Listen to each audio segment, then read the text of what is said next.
So guys, welcome. We have this question from PCE 1999, question 22, where we're asked to find the value of x for which the determinant of the matrix x plus 3, x minus 1, x minus 2 is equal to 0. Quickly, we dive into this by writing solution.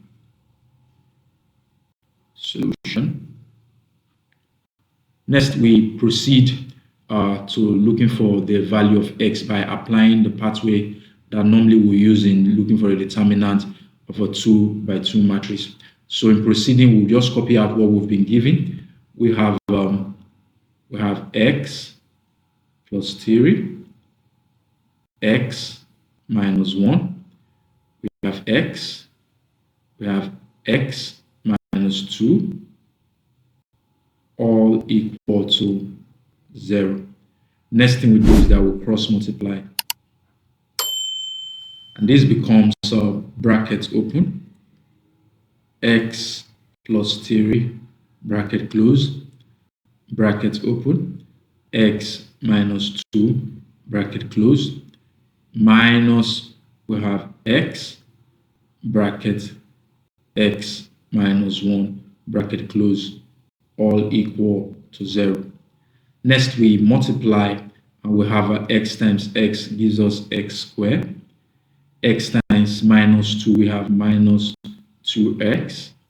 We have plus 3 times x, this gives us plus 3x.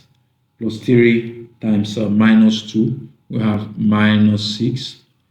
Next, we have minus x times x gives us minus x squared. Next, we have minus x times minus 1. We have plus x. These all equal 0.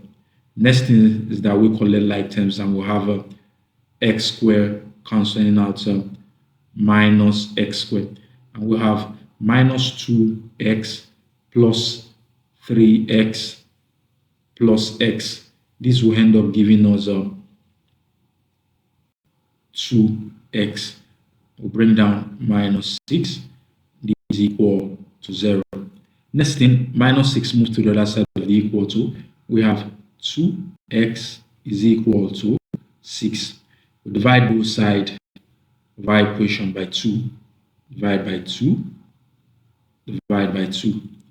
2 cancel 2. 2 here 1. 2 here gives us 3. So we have x is equal to 3 as our final answer. Thank you.